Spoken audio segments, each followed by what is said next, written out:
Hare Krishna. A very warm welcome to all of you for today's session.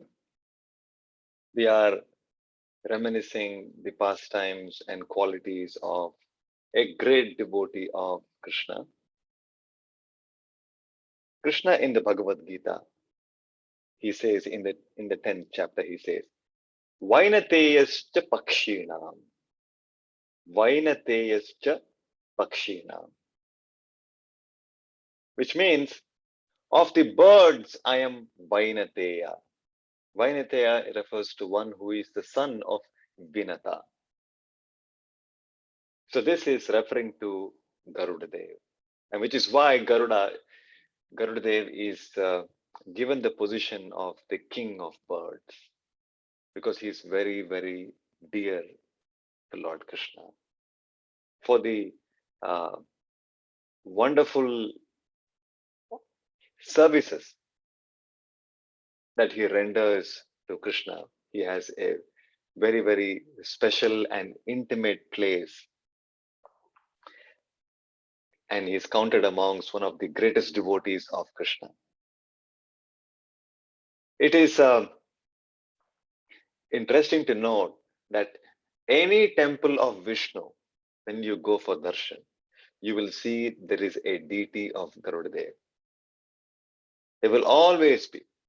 Even in our temple back in Bangalore, in iskon Bangalore, there is a Dhwajastambha, and on top of that there is a Garuda. And then as one progresses to have darshan of the first deity in the temple, Narasimha Swami, one can find on the way the deity of Garuda Deva along with Bhakta Hanuman.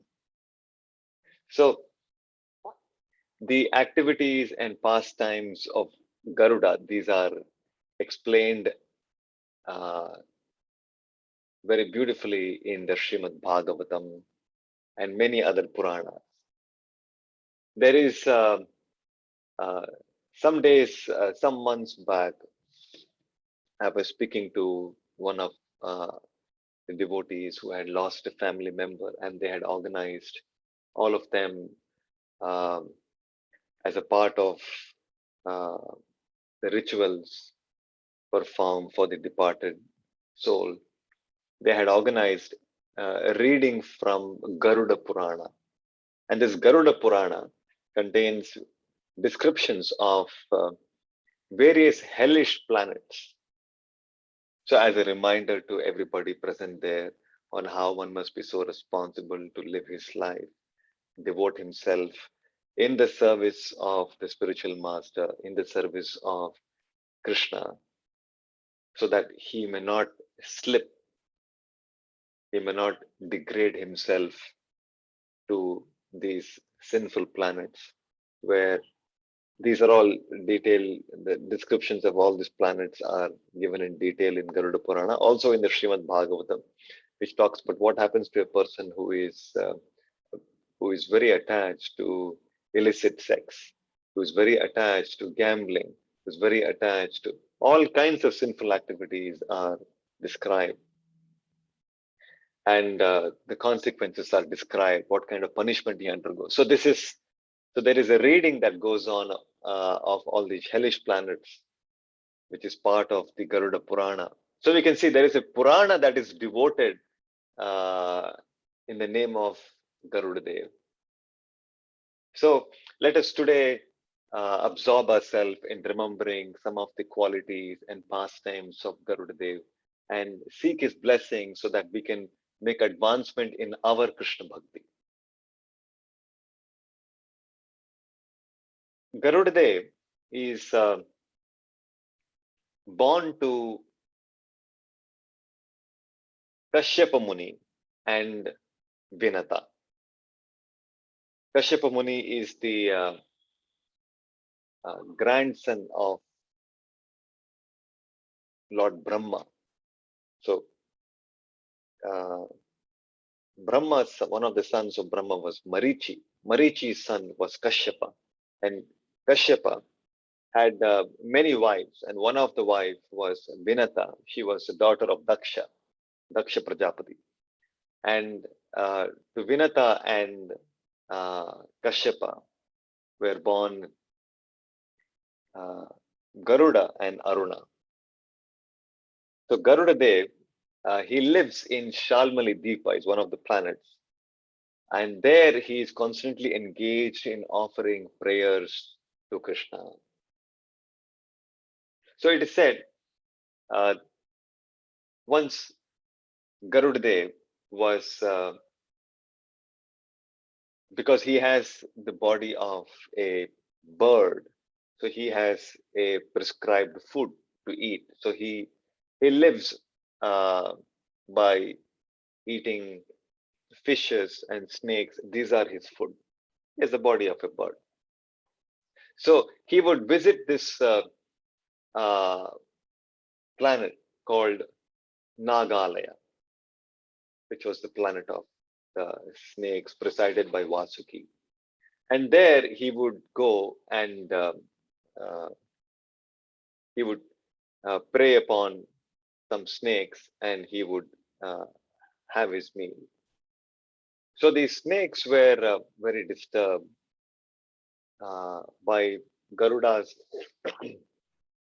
presence, and he would go about uh, killing the snakes very randomly, and the snakes were very petrified. So through Vasuki, who was their leader, they made an appeal. Vasuki made an appeal to Lord Brahma that Garuda is coming and he is, all of us are very much terrified by him. So there was some understanding that was worked out uh, by the guidance of Lord Brahma that at a fixed interval, every half moon day, one of the snakes would be offered as sacrifice, and Garuda would come and have that snake as his meal, and he would not disturb anybody else. So that was in practice. And so Garuda would come during the prescribed time, he would accept his sacrifice, his meal, and he would go away. He would not harm any other snakes. So there was one snake there by name Kalia. And this Kalia snake, he was uh, very puffed up, very arrogant because of the venom that had he had accumulated, and he became very, very, very puffed up and very proud about his strength. That he thought, why Garuda Dev should come and enjoy the sacrifice? Uh, I will go and eat it for myself. So he was amongst the snakes. He was a very strong snake, and he went and he would eat that sacrifice which was kept for Garuda Dev. So when Garuda would come on that particular day that was agreed, he would find that his meal is not there, and then he figured out that it was the mischief that was played by Kalia. So Garuda was very angry with Kalia, and there was a fight between Kalia and Garuda Dev, and being defeated by Garuda's strength.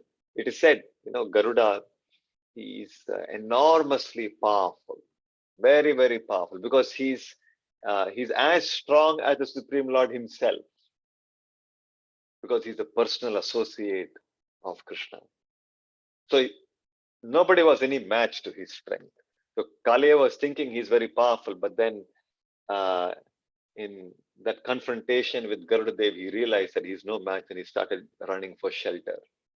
And he knew he wouldn't be able to go anywhere else except this place, which is which was a small lake which was formed along the river Yamuna, which is known as Kaliya Hrida. Hrida means a lake. So he went there and took shelter in that lake, and he knew that Garuda will not be able to come there. And the reason why Garuda would not be able to come there was because sometimes Garuda would be visiting this lake, and he would prey on fishes because that was his food. And uh, the there was one sage by name Shaubara Muni. So this Muni was uh,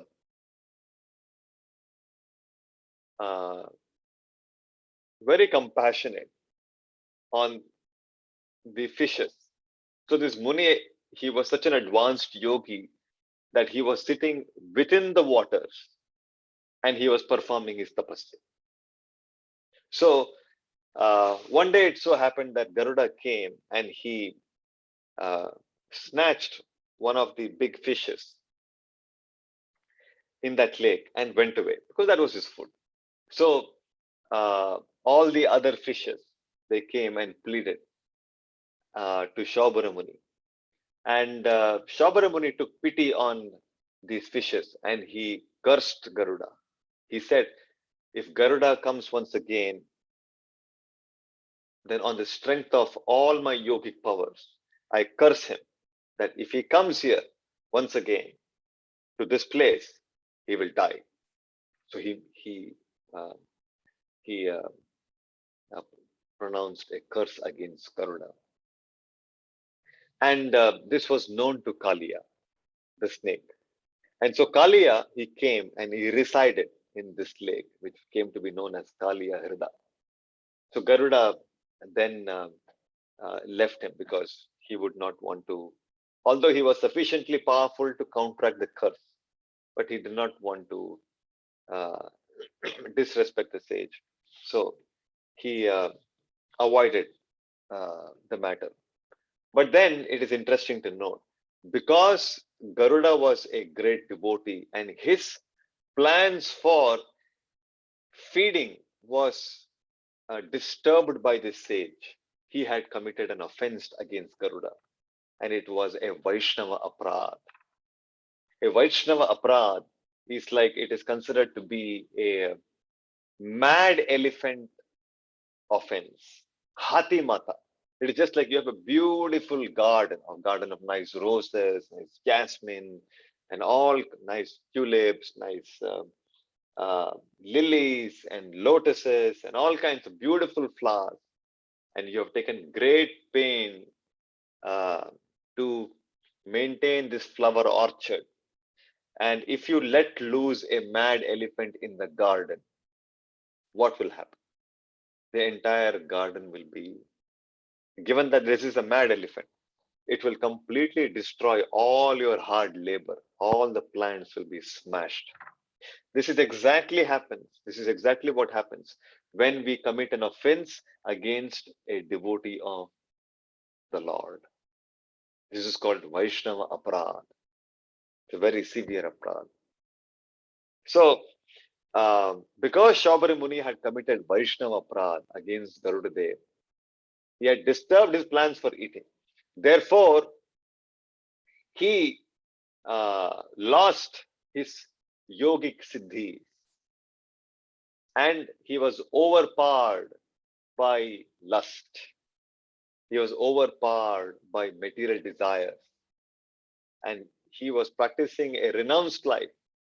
And because he became filled with material desires, he uh, eventually gave up his yogic practice and he became addicted to sense enjoyment. He became degraded. So it is very important from this lesson that when we are dealing with devotees in the community of devotees, one has to be very, very careful not to commit any offenses, especially if the devotee is advanced devotee. If we commit offenses against an advanced devotee, the consequences are much, much more severe. So this is uh, uh, a detailed subject which needs a separate discussion. We have many pastimes, like the pastime between Ambarish Maharaj and Durvasa Muni, which is described in the Srimad Bhagavatam. And how? Because Durvasa Muni had committed Vaishnava Apradh against Ambarish Maharaj, he was uh, made to run for his life by the Sudarshana Chakra of Lord Krishna. And he was spared only when he fell flat at the feet of Ambarish Maharaj and begged for his forgiveness. So his life was in danger. And although he had gone personally to the abode of Lord Narayana in Vaikuntha and sought refuge, Narayana said, I cannot do anything because you have offended my devotee. So therefore, my Sudarshan Chakra will not spare you. Unless the devotee, unless you go and beg forgiveness and he forgives you, I cannot give you any protection. So this is the position of a devotee of the Lord, which is why Krishna says in the Bhagavad Gita, Kaunteya pratijanihi name bhakta pranashyati. Krishna is saying to Arjuna, Kaunteya, Kunti Putra is Kaunteya, you declare to the whole world that my devotee shall never perish. Kaunteya pratijanihi name bhakta pranashyati. Because devotees of the Lord are under the personal protection of the Lord. So we see in the story of Kaliya and Shaubaramuni that first of all, Shaubaramuni fell down from his spiritual practice and he became a sense enjoyer. He was degraded. And neither was Kaliya safe in that Kaliya Hrida because Krishna eventually came and drew him out of that lake. So, this is something very important to note how one has to be very careful in dealing with fellow Vaishnavas in not committing any offenses against Vaishnavas. It is also described by Srila Prabhupada. This pastime appears in the Bhagavad Gita. That there was one sparrow, small sparrow, and it had laid its egg uh, on the shore of the ocean. And because of high tides, the sparrow had a nest and it had laid some eggs. And because of high tides, the eggs were washed away by the ocean. So the sparrow was very disappointed that its eggs had gone away.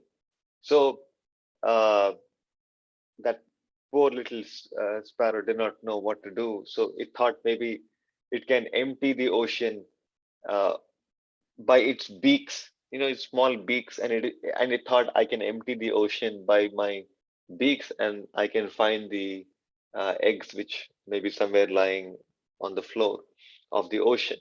So it was actually an impossible task. How big is the ocean and the water that is contained in the ocean? And the sparrow is thinking, uh, very innocent, thinking that through its small beak, it will empty the water and will be able to retrieve its eggs. So it was making a sincere attempt, although it was an impossible attempt, but uh, uh, it tried its best and it also sought help of other birds in the bird community, and the word reached Garuda Deva, who is the king of birds. So when he got to know about the plight of uh, one of his sister birds, so Garuda took up the cause of this sparrow, and because he is so mighty and so powerful, he ordered the ocean that you must return those eggs, and the ocean was obliged to return the eggs back to the sparrow. So we can see that from this particular pastime involving Garuda Dev, there is a very beautiful lesson that although we may be very weak in practicing the principles of Krishna consciousness, getting into a routine and following the sadhana and following the instructions given by the spiritual master, we may not be very consistent. We may be struggling with our senses.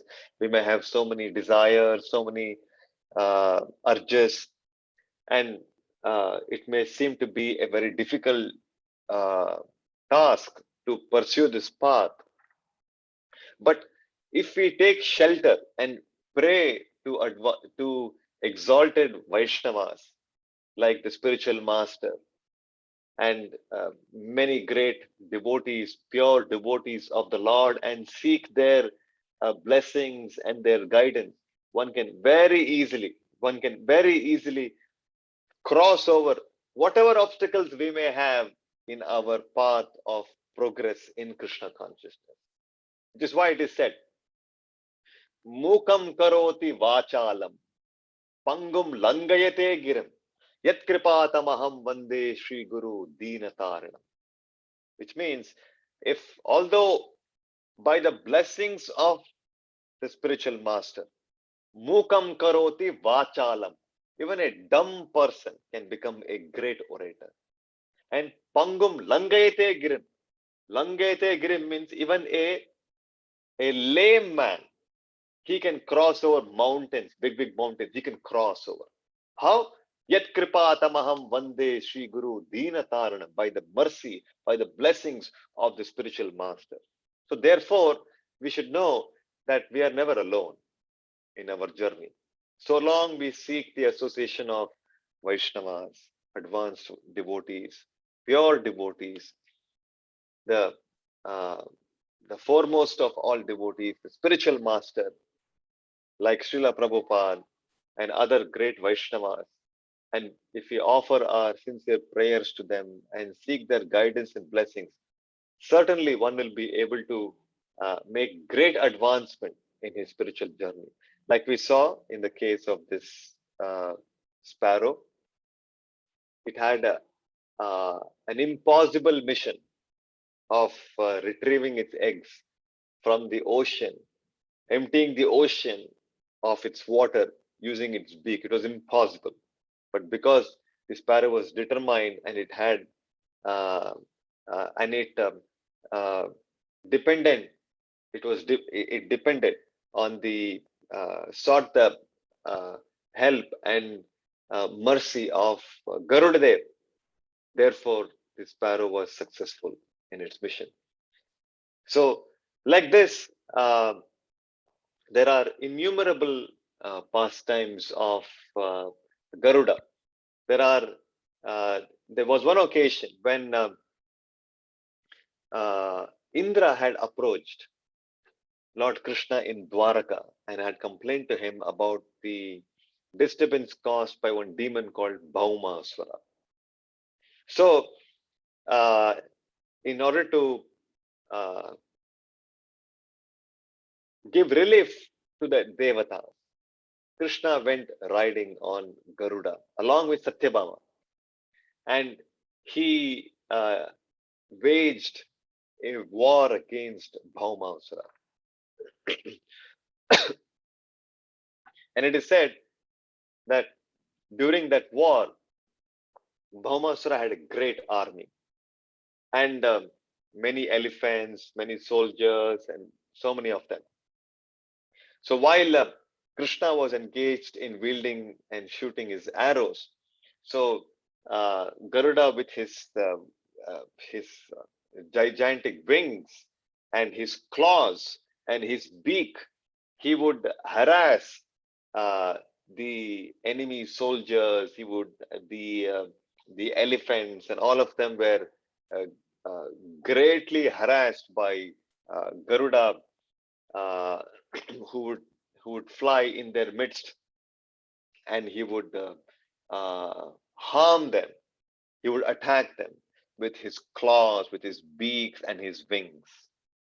And there at that time, there is a description how Bhaumasura, seeing the kind of uh, disturbance which uh, Garuda was creating amongst his army, he decided to throw his special weapon on Garuda Deva and finish him. And it is said that weapon that he threw was more powerful than the thunderbolt of Indra, the Vajrayuda. So, but by the grace of Lord Krishna, Garuda was so strong that although the weapon had struck his body, there is a description, it was just like throwing some garlands on an elephant. The elephant would find it Uh, there's no question of the elephant being disturbed by a garland being thrown at it. It would rather uh, take it as something insignificant. So that was the kind of strength that Garuda possessed, and he would assist the Lord in his battles against his demons. And eventually, the Lord went on to completely vanquish Bhaumasura. And then the Bhagavatam describes in detail about how, after the demon was killed, Krishna rescued all the 16,000 queen princesses who were kept captive by this Bhaumasura. And then eventually they become the wives of Krishna. So here we see a beautiful pastime of Lord Krishna where Garuda was a part and was a witness of all these intimate pastimes of Lord Krishna. So, like this, uh, there are many descriptions. You must have heard about Gajendra moksha. Gajendra, the king of all elephants, uh, was in a great dilemma. He was about to lose his life. He was captured by a crocodile, and although he tried his best to rescue himself, because he was in the waters, the crocodile had overpowered, and it almost looked like he was going to lose his life. So he called out to the Supreme Lord, and immediately, as the Lord heard the prayers of Gajendra, who was his devotee, the Lord, riding on Garuda, he immediately arrived at that place, and he released his Sudarshana Chakra and severed the head of the uh, crocodile and delivered Gajendra from this calamity. So this entire pastime is called as Gajendra Moksha, and Garuda was the witness. He was the one who carried Vishnu to that particular place uh, where this entire struggle was going on between Gajendra and uh, the crocodile. So, like this, there are so many pastimes. Prabhupada explains that these the Garuda belongs to a special category of birds, which we normally don't see. We don't, it's very difficult to see these birds. These birds are such that they fly from one planet to another planet, and they prey on uh, elephants.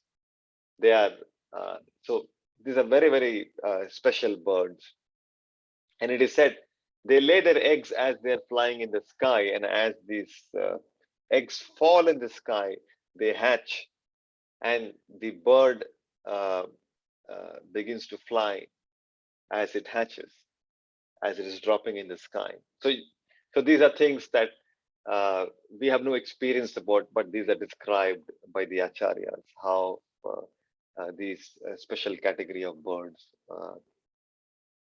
of which Garuda is part of. So uh, this is a very special, it's a very good opportunity for all of us to remember some wonderful pastimes and qualities of Garuda Deva, the bird carrier. It is said his wings, Garuda's wings, they're golden in color. And these wings, as they flap, they release the vibrations of Samaveda. Samaveda. As he is flapping his wings, these create vibrations of Samaveda. So uh, we have um, this auspicious day, Garuda Panchami, that's coming up on 13th, which is a Friday of this month. And this is celebrated uh, in all the Vishnu temples.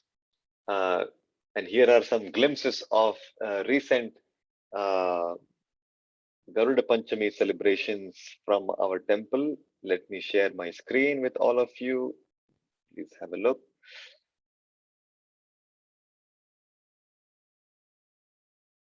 Yes. So on this particular day, there is a Abhishekam that is performed for Garuda Deva. This is the deity of Garuda Deva in iskon Bangalore. We can see he's standing with his folded hands, offering prayers, offering his respects to Lord Vishnu. So he's offered a Panchamrita Snana, that is bathing with milk, with jaggery water, with honey, with ghee and curds. So this is Panchamrita. And then after that, there is a special Alankara that is performed. You can see how beautifully Garuda Deva is decorated with nice garlands, nice jewels, nice necklaces, perfumed with scented oil, all of these things. So, and then an arati is offered for the pleasure of Garuda Deva.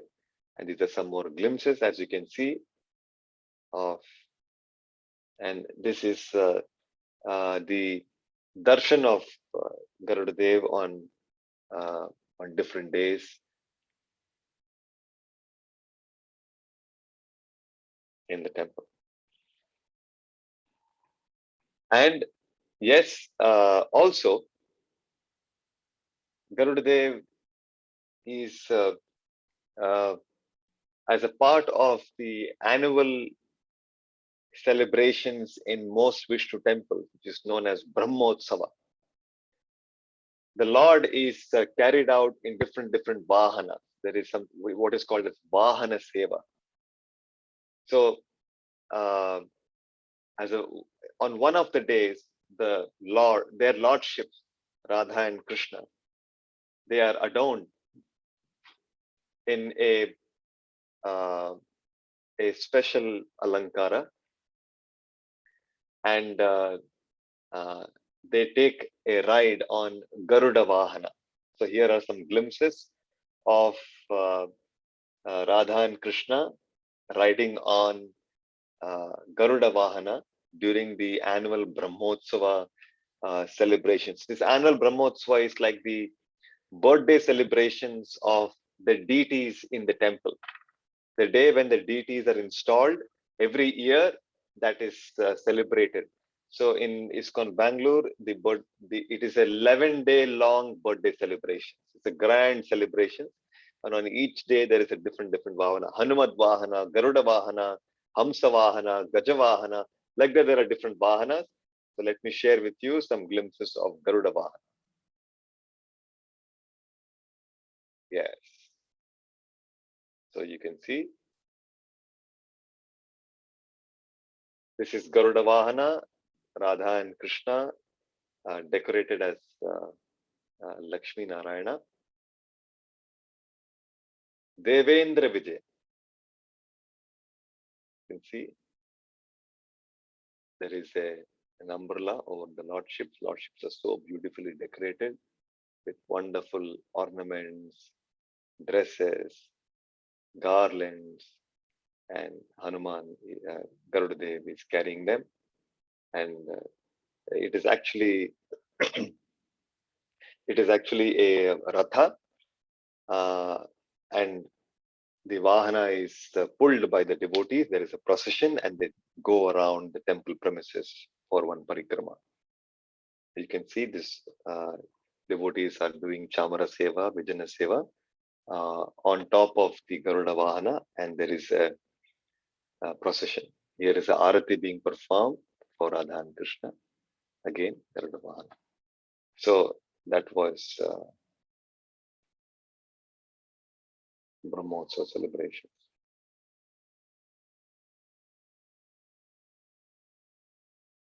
So on this occasion, it is important that we take this opportunity to remember some of the pastimes and activities, qualities of this great Vaishnava, Garuda Deva, and seek his blessings, so that we may also make advancement in our Krishna Bhakti.